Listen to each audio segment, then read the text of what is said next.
Assalamualaikum warahmatullahi wabarakatuh. Ketemu kembali dengan saya Eko Sartini SPD MPD, pengawas KCD Kabupaten Tangerang. Hari ini saya melakukan pendampingan di SMK Dirgantara, yaitu sekolah penerbangan yang ada di wilayah itu.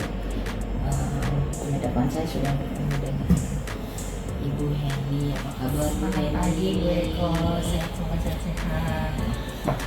Terima kasih Ibu sudah bersedia bertemu dengan saya. Akan selalu baru kemarin kita informasi bertukar kabar bahwa hari ini saya datang.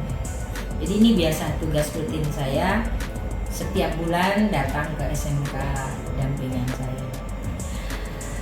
Sehat ya Bu ya? Sehat, alhamdulillah. Alhamdulillah. Saya senang kalau kesini nih warnanya hijau, luar biasa, segar sekali di sepanjang jalan. Iya. Ini Bu Heni, kemarin itu saya dengar Ibu ada kegiatan ya dengan rekan-rekan sesama kepala sekolah SMK penerbangan se-Indonesia. Tujuannya apa sih Bu? Ada pertemuan itu tuh? Ya, jadi terima kasih Bu Eko. Kami kemarin ada pertemuan Rakornas dari Forum SMK Penerbangan se-Indonesia bertempat di Hotel Horizon Serpong.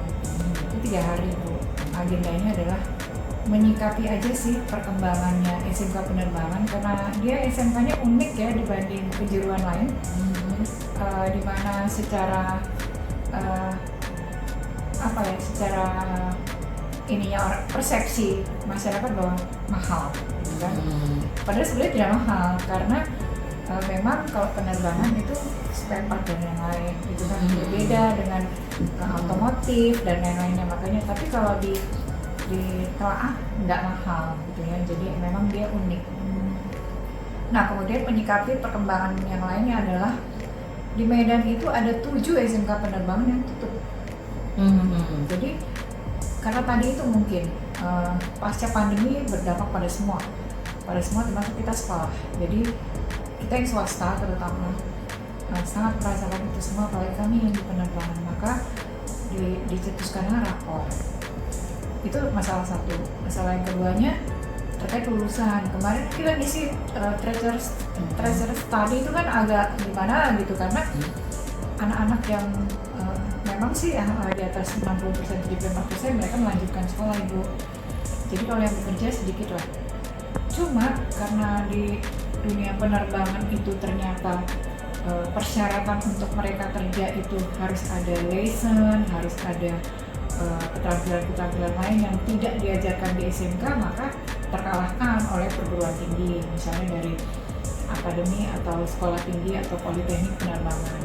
Jadi itu yang akan kita jembatani ke kementerian di atasnya, terutama Kementerian Pendidikan, di mana di kurikulum Merdeka itu yang diajarkan itu ternyata tidak sesuai dengan di dunia penerbangannya, dunia kerja. Waktu KTSP dulu sama Ibu.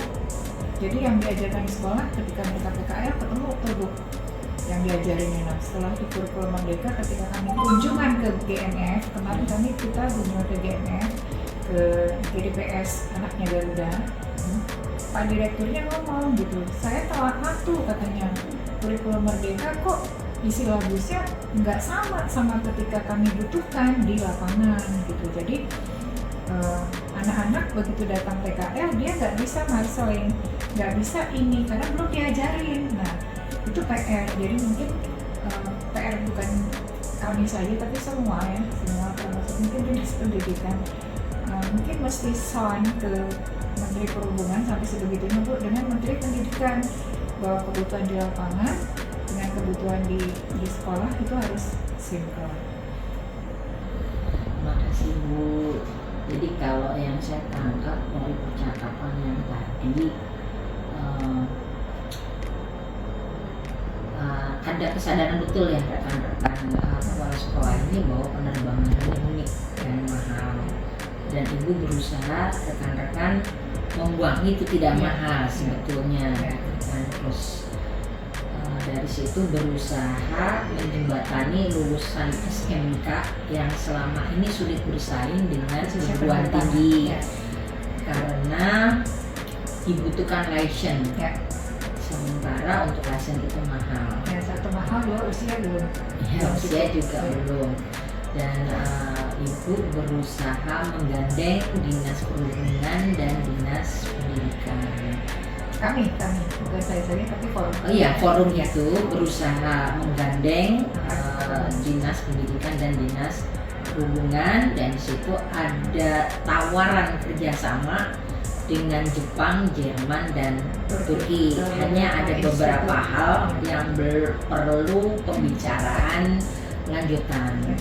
Nah, yang itu kan secara umum Bu. Cuman saya ingin sekarang fokus di Sekolah. SMK Dirgantara Legok saja yang di bawah pimpinan Ibu. Satu lagi Ibu yang kemarin di forum mengkondisikan guru-guru kejuruan untuk magang. Magang di penerbangan. Jadi misalnya kita bukan cuma mengkondisikan anak-anak PKL, tapi Bapak Ibu gurunya tahu gitu dunia kerja di sana. Jadi dia bisa merasakan apa yang akan dirasakan oleh anak-anak. Misalnya di apa namanya? Di forum itu ya Bu ya. Jadi Nah, sekarang saya ingin Ibu tidak berpikir global secara umum, tapi saya ingin Ibu di SMK Dirgantara Legok yang Ibu pimpin ini, dari pertemuan rakor itu sebetulnya untuk Ibu sendiri ada keinginan apa sih sebetulnya untuk Dirgantara Curug sendiri itu tujuan Ibu mengikuti rakor itu untuk apa gitu? Ya jelas. Jadi saya sangat pengen melihat dunia luar karena saya cuma didampingi oleh PPIC. Jadi kemarin gini Bu, ketika ditanya guru kejuruan di sekolah-sekolah dari Aceh cuma punya satu, yang lain semua cepet 1, 2, 3. Begitu saya ditanya SMK penerbangan Dirgantara punya berapa guru yang punya license? 9. Wow gitu kan, luar biasa. Tapi saya bilang, tapi mereka punya PPIC. Saya pengen ada guru induk di kami yang punya AMEL, yang punya license. Jadi bolehkah guru-guru disekolahkan, diberi pelatihan untuk mempunyai AMEL? Jadi kami punya di Dapodik itu keren ya Bu, ada guru induk yang punya license. Saya klarifikasi kembali ya Bu. Berarti Ibu sudah punya rencana, sudah punya strategi. Jadi Ibu merencanakan bahwa peserta didik ini punya bekal untuk siap bersaing di dunia kerja nanti. Dengan strategi Ibu memotivasi, memberikan kesempatan pendidikan ke guru juga untuk melanjutkan pendidikannya, berarti dibantu oleh sekolah ya Bu ya. Dan juga Ibu sudah menyiapkan program meningkatkan kompetensi peserta didik, bekerja sama dengan guru-guru produktif dengan menambah jam di luar kurikulum merdeka yang Ibu implementasikan sesuai tuntutan dunia kerja. Sesuai dengan tuntutan dunia kerja. Yang menjadi pertanyaan saya selanjutnya, kira-kira waktu pelaksanaan itu kapan sih Bu? Ibu butuh berapa lama sih untuk melaksanakan rencana dan strategi Ibu ini? Ya. Artinya Ibu sudah merencanakan bahwa perkiraan jam tambahan untuk peningkatan atau pembekalan materi sebelum PKL itu di hari Sabtu yang biasanya KBM biasa nggak ada libur Ibu. Oh libur, jadi biasanya KBM itu di Senin sampai Jumat. Biasanya mereka ekskul. Berarti ekskul itu khusus buat siswa yang PKL dijadikan sebagai pembekalan materi. Tapi kalau ada masukan lain dari guru-guru kejuruan saya belum dengar. Oke, berarti ini hanya tinggal sambil menambah masukan guru produktif di rapat berikutnya ya Bu ya. Rencana hari Kamis. Oke, di rapat berikutnya. Nah, menurut Ibu dari semua tujuan, rencana, strategi sama waktu yang sudah Ibu coba buat tadi, apa sih yang nanti akan menjadi ukuran keberhasilan bahwa program Ibu ini jalan gitu? Ya, jadi kalau mereka di PKL kan pertama kita bukan cuma sebenarnya bukan hanya menunjukkan kompetensi aja sih, attitude dan lain-lain, karena nggak sedikit Ibu kasus di PKL itu curi cuma ban, cuma ambil apa karena iseng, karena ada mereknya ya kan. Nah itu penting juga Bu. Jadi kami juga menanamkan selalu disiplin, terus attitude dan lain-lain. Tapi target saya paling tidak anak-anak itu kalau ke PKL itu nggak malu-maluin karena nggak bisa apa-apa gitu Bu.